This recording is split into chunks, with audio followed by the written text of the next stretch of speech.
박수홍 아버지 박태환에 왜 사는 것 같아요? 물음. 박수홍의 아버지 박태환 씨는 설교 비슷한 이야기를 지난번 아들집 방문에서도 했었는데 이번 주 또 그 이야기를 하고 싶으셨나 보다. 그래서 내가 들어드리기로 했다. 그의 인생에 대한 삶에 대한 이야기를 좀 정리해보았다. 사람이 왜 사는 것 같아요? 그 전에 첫째 며느리 박수홍 등 집안 사람들은 모두 지리한 설교를 경험해서 인지 화제를 다른 곳으로 돌리려는 태도를 보였다. 그러나 믿게 보이진 않는다. 어쩌다 보는 나로서는 저 노인이 하고자 하는 인생 70을 살면서 느낀 생각을 좀 들어주고 싶다. 그저 잔소리라고 생각했는지는 모르지만 제대로 들어주면 다시 이야기하지 않지 않을까 생각해본다. 순진한 나의 생각. 좀 착적인 이야기 왜 사냐고 묻는 것이 스텝의 대답은 딸들 위해서 산다고 했다. 그렇지만 박태환 씨의 생각은 대부분의 사람들은 왜 사는지 모른다. 1. 식욕 2. 성욕 3. 명예욕 4. 입신, 신부나 목사 되는 것. 인간의 욕망 끝이 없어서 미국에 땅 사놓고 하는데 그렇다면 별게 없는 인생 나는 어느 지점에서 또 욕심을 부리고 욕구를 채우고 있는지 모르겠다. 철학자들이 왜 사냐, 어떻게 살 것인가 이런 질문을 스스로 하고 고민하는데 나는 어디까지 와 있는 것일까?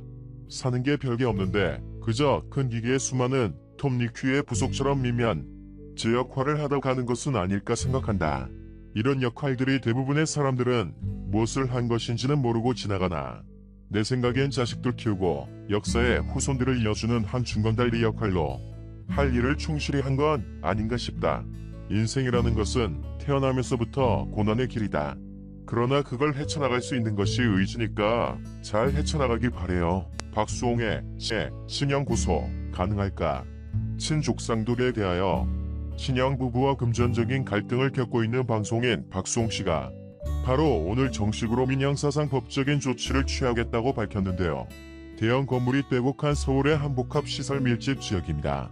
건물 분양 당시 박수홍 씨가 구입한 것으로 알려진 상가가 바로 1층 음식점의 이 자리입니다. 그리고 바로 옆에 위치한 건물의 1층, 2층, 3층 각각 휴대전화 매장, 미용실, 치과 포함해서 모두 총 4곳입니다. 수년간 부동산 가격이 폭등한 곳이기도 한데요. 인근 부동산 관계자 돈이 많이 들었죠. 내채 70에서 80억 투자했을 거예요. 현재는 상가 하나당 월세가 1,700만원 들어와요. 등기부 등본상 모두 박수홍 씨 친형 내외의 법인회사 소유였습니다. 인근 부동산 관계자 경차 작은 거 그것 꿀고 박수홍은 형수하고 형하고 항상 왔었어요. 여기 임대 때문에 늘 함께였다는 박수홍 씨 형제 친형의 거주지로 추정되는 곳인데요. 직접 만날 수는 없었습니다. 해외 체류설이 있었지만 측근에 따르면 사실이 아니라고 하는데요. 박수홍 주인 박수홍의 형은 술도 한 잔도 못하고 정말 올바르게 생활을 한 거로 기억하고 그래서 이게 상상도 못할 일이죠.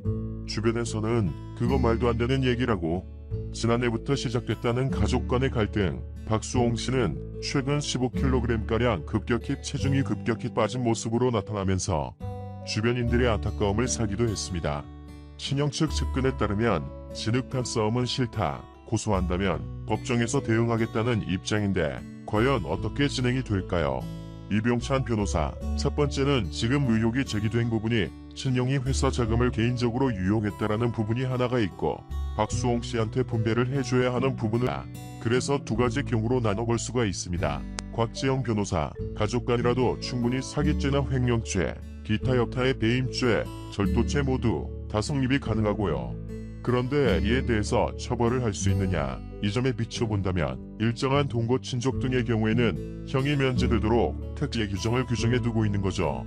8촌 이내에 직계 혈족과 배우자 또 동거 중인 친족에게는 재산 범죄 피해가 확인이 되어도 처벌할 방법은 없다는 건데요. 중앙대학교 법학전문대학원 김성천 교수, 국가가 같은 식구끼리 돈을 훔치는 것까지 사법작용을 통해서 방지를 하는 것은 굳이 필요 없다는 전북대학교 법학전문대학원 김태명 교수, 자기들끼리 죽이 되든 밥이 되든 알아서 해결하고 국가가 나서지 않겠다는 거죠. 사기죄, 횡령죄에 대해서는 가정의 일은 법이 개입하지 않는다는 배경에서 마련된 친족상도리에 따라 범인의 친족에겐 면죄부로 작용한다는 겁니다. 정식 고소 절차를 앞두고 있는 박수홍 씨, 그의 형도 친족상도리에 해당되는 걸까요? 이병찬 변호사, 친형은 동거를 했던 친족으로는 안 보여서 피해자인 박수홍 씨가 고소를 하면 처벌이 진행될 수 있는 곽지영 변호사, 신고죄 자체에 대해서 고소기간을 법에서 규정을 하고 있습니다.